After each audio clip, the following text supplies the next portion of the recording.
Selamat pagi, shalom, damai sejahtera di dalam nama Tuhan kita Yesus Kristus menyertai Bapak, Ibu, dan saudaraku semuanya di pagi ini. Bagaimana kabarnya? Sehat? Kami berdoa Bapak Ibu terus diberkati Tuhan, kesehatan, kekuatan, dan rezeki yang berlimpah. Bapak Ibu dan yang dikasihi Tuhan, tema renungan saat pagi hari ini adalah mayat hidup, yang terambil dari Yohanes 11 ayat 44, saudara. Bapak Ibu yang dikasihi Tuhan, berita tentang adanya mayat hidup selalu bikin heboh di masyarakat. Entah berita itu benar, entah berita itu hoak, selalu bikin heboh. Banyak lapisan masyarakat datang ke tempat tersebut karena penasaran, karena sekedar ingin tahu dan membuktikan kebenarannya. Tetapi ada juga yang ingin tahu keadaannya, ingin tahu ada apa di sana, ditanya apa, ngelihat apa. Bahkan ada yang pengen siapa tahu habis dari sana bisa menyembuhkan. Tapi yang lebih parah lagi ada yang tanya toga, saudara. Bapak Ibu yang dikasihi Tuhan, sekitar 1987 tahun yang lalu, di Betania di Yudea terjadi suatu peristiwa yang membuat takjub semua orang, yang membuat dunia tercengang. Seorang yang namanya Lazarus yang telah mati selama 4 hari dan sudah mulai mengeluarkan bau-bau tidak sedap, bau busuk, dibangkitkan, dihidupkan kembali oleh Yesus Kristus, oleh Isa Al-Masih. Bapak Ibu yang dikasihi Tuhan, sebenarnya Tuhan Yesus sanggup untuk mencegah kematian Lazarus dari sakit kerasnya. Tetapi mengapa Yesus membiarkan Lazarus mati? Dan bukan cuma 1 hari, 2 hari, 3 hari, tapi justru 4 hari. Dan sudah mulai mengeluarkan bau tidak sedap. Baru Yesus datang. Apa sih makna dari kebangkitan Lazarus itu? Yang pertama, saudara, makna dari dibangkitkannya Lazarus di hari keempat dari kematiannya dan sudah mengeluarkan bau-bau tidak sedap adalah untuk meneguhkan iman percaya para muridnya. Mujizat air menjadi anggur sudah mereka lihat, saudara. Mujizat kesembuhan, orang buta melihat, orang lumpuh berjalan, orang tuli mendengar, kanker rahim disembuhkan, kusta ditahirkan. Itu sudah biasa dan hampir setiap hari mereka lihat sepanjang pelayanan bersama dengan Yesus. Memberi makan 5.000 orang laki-laki, belum termasuk perempuan dan anak-anak, mereka sudah saksikan. Menghentikan badai di tengah danau yang hampir merenggut nyawa mereka pun sudah mereka alami. Tapi Bapak Ibu dan saudara yang dikasihi Tuhan, semua kuasa mujizat yang dikerjakan, yang mereka lihat, yang mereka rasakan, yang mereka saksikan, ternyata belum cukup meneguhkan iman para muridnya. Terbukti ketika mereka diajak oleh Yesus pergi ke Yudea kembali, mereka ketakutan, saudara. Karena mereka ingat beberapa waktu yang lalu mereka akan dibunuh oleh orang-orang Yahudi. Dan mereka takut. Tapi dengan kejadian di Yudea ini, ketika Lazarus yang sudah jadi mayat selama 4 hari di dalam kuburan dan sudah mengeluarkan bau tidak sedap yang dibalut dengan kain kafan, dibangkitkan, dihidupkan, dan diperintahkan untuk keluar oleh Yesus.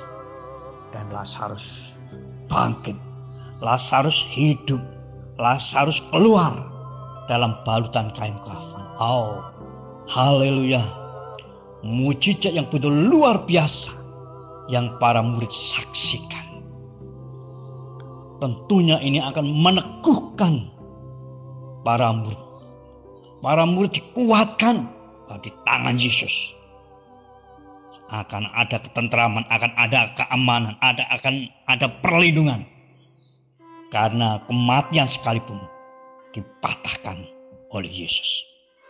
Bapak Ibu yang dikasihi Tuhan, seringkali kita diajar oleh Tuhan seperti para murid, seperti Maria dan Marta. Seringkali kita harus menunggu dan menunggu hingga kita hampir putus asa.